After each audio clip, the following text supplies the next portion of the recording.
Magandang araw, Sir Joseph. Itago niyo na lamang po ako sa pangalang Sebastian. Ang kwentong ibabahagi ko sa inyo ay totoong karanasan ko sa aming probinsya na mas gugustuhin ko na lamang na hindi na pangalanan. Isa po akong IT student nang mangyari ang kababalagan na ito noong taong 2010 lamang. Panganay ako sa aming tatlong magkakapatid. Huminto sila sa kanilang pag-aaral para lamang makapagtapos ako. Ganon kalaki ang naging sakripisyo ng dalawa kong kapatid na babae. Opo, mga babae ang kapatid ko. Kung ako lamang po talagang tatanungin ay mas gugustuhin ko pang sila na lang ang mag-aaral at ako'y huminto na lamang upang makapagtrabaho at makatulong sa kanilang gastusin. Ngunit ito ang naging desisyon ng aking mga magulang na nooy namimitas lamang ng mga gulay sa bukid. Wala kaming sariling lupain at nakikisaka lamang kami. Ganun po ang hirap namin sa buhay nun. Sisimulan ko po yung kwentong ito na nangyari sa buong pamilya ko. Isang araw noon bandang hapon nung ako'y pauwi na sa aming tahanan nang minakasalubong akong isang babaeng nakaitim na belo. Hindi ko makita ng maayos yung kanyang muka dahil nga sa natatakpan ito ng belo na yon. Noong una bahagya pa akong nagtaka kasi sino naman kayang babae ang magsusuot ng ganoon dito sa amin. Kwento ko lamang yung mga dinaraanan ko ng oras na yon. Maraming puno sa paligid nito at mga damong nadadaanan mo na sakto lamang ang isang tao na makakaraan. Kaya kung may makakasalubong ka sa daanan ay kailangan huminto ng isa at gumilid sandali upang hindi kayo magkabungguan. Pero sa pagkakataong yun nang makasalubong ko ang babae, hindi man lamang ito huminto. Tuloy-tuloy lang siya sa kanyang paglalakad na pakiwari ko ay may iniisip na malalim.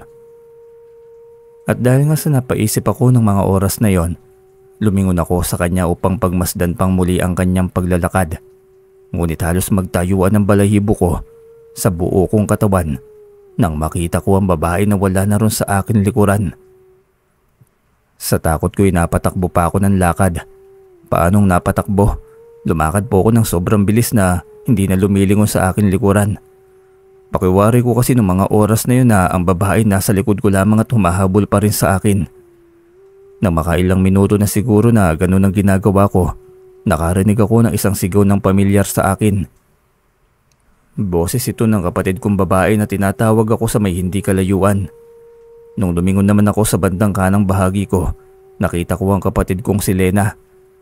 Nakaakyat ito sa puno ng mangga. Nagtataka naman ako nun kasi wala namang ibang tao ron. Siya lamang. At sa mga ganong oras naroon siyang mag-isa sa itaas ng puno ng mangga. Huminto ko nang marinig ko siyang sumigaw. At nang lumapit na ako sa kanya minapansin akong tila ba kakaiba sa ilalim ng puno na yon. Dapat naroon lang yung kanyang tsinelas. Ngunit maging ang mga tuyong dahon na narito tila ba hindi naman naraanan ng mga tao o nadaanan ng kahit na isang tao man lamang.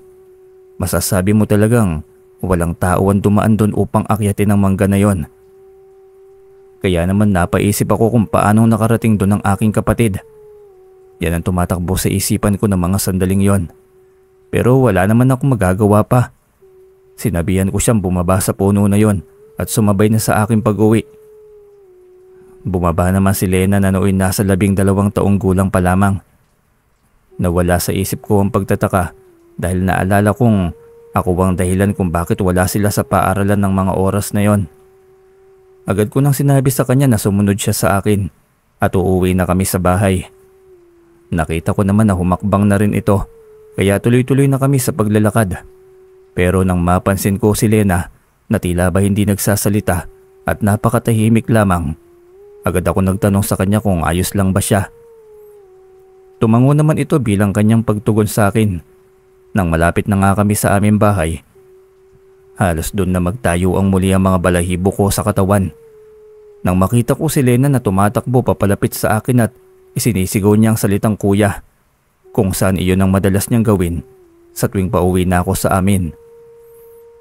Galing si Lena sa loob ng bahay kaya halos hindi ako makalingon sa akin tabi, kung saan alam kong katabi at kasabay si Lena kaninang pauwi ako. Nang mapagtanto ko ngayon, mabilis akong lumingon sa bandang kanan ko upang alamin kung totoo ba na kasama ko si Lena kanina. Pero wala na akong kasama nun sa akin tabi. Hanggang sa mayakap na ako ng malambing kong kapatid at naghingi na ito ng pasalubong. na hindi naman pwedeng wala akong dala kasi yun talaga yung unang-una niyang hinahanap sa akin. Hanggang sa hindi na ako talaga nakapagsalita pa. Dahil naisip kong sino kaya yung kasama ko kanina? Ano ang dahilan niya bakit ito sumabay sa akin? Hanggang sa hindi ko na namalayan na tulala na pala ako. Tinatapik-tapik na ako ni Lena sa pisngi na dahilan naman ng pagbalik ng aking ulirat. Agad kong ibinaling ang aking paningin sa paligid, ngunit wala talaga akong nakitang ibang tao. Maliban kay Lena na galing naman sa loob ng aming bahay. Hindi na sana ako magsasalita pa patungkol dito, ngunit biglang nagsalita si Lena na talaga namang ikinagulat ko pa ng sobra.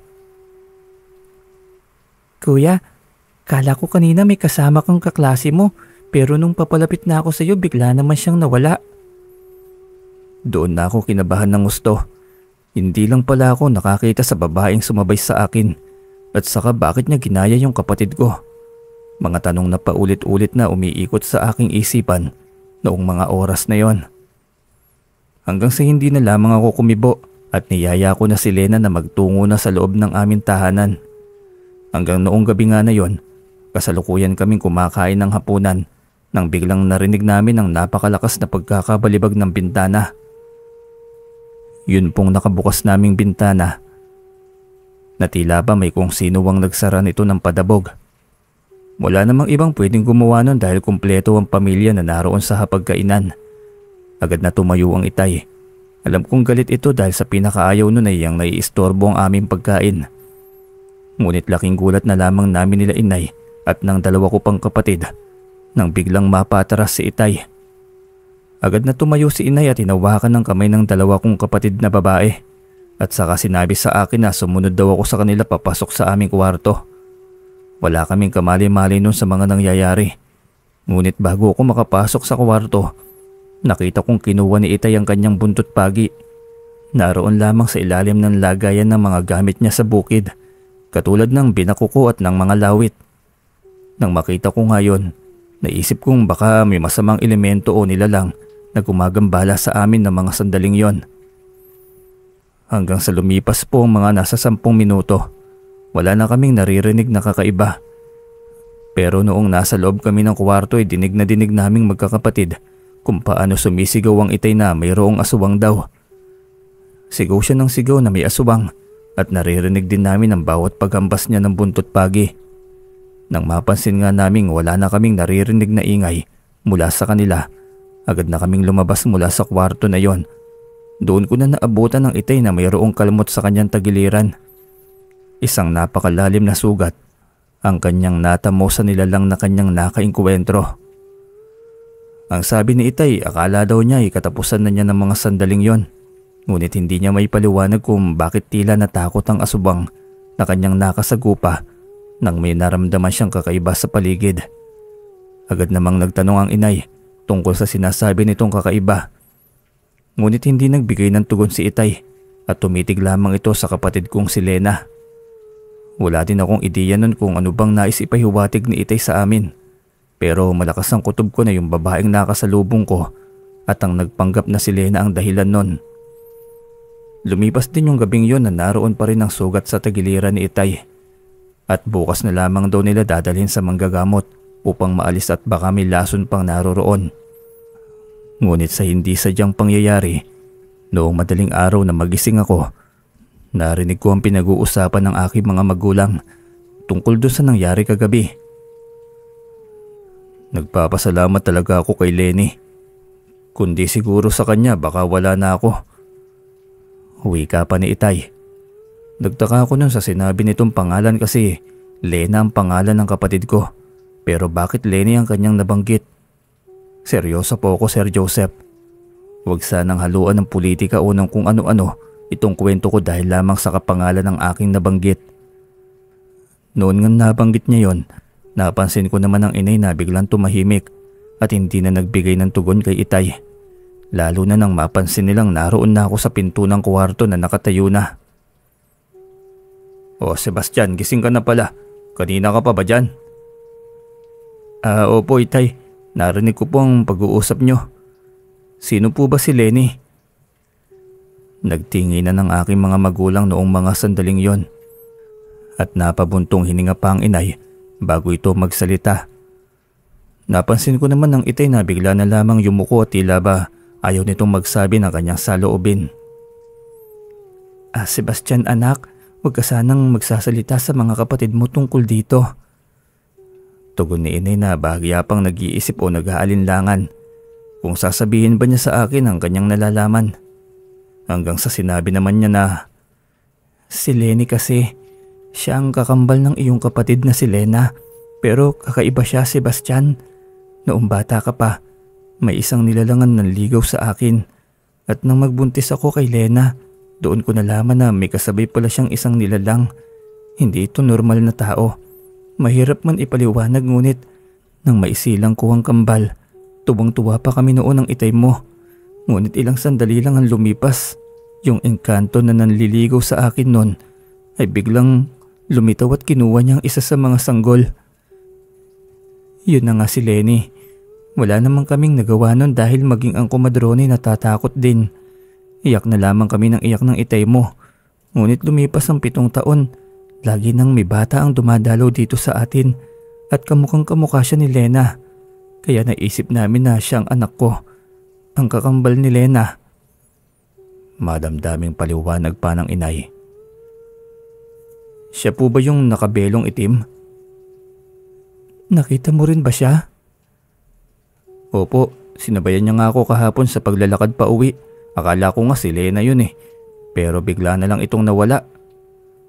Nang masabi ko nga yun ay nagtinginan muli sina inay at itay. Sa kanila ako niyayang uminom ng kape. Maaga kasi silang aalis upang magsaka sa bukid. Mula noon, halos sa loob ng 1 buwan ay nakikita ko palagi si Lenny, ang kakambal ni Lena. Madalas siyang dumadalaw dito sa bahay. At kitang-kita ko naman sa mga magulang ko na welcome siya rito. Kung magugustuhan po niyo yung kwento na ito paka-send ko po kay Sir Joseph ang kwento ni inay tungkol naman sa engkanto na nanligaw sa kanya. Hanggang dito na lamang po Sir Joseph.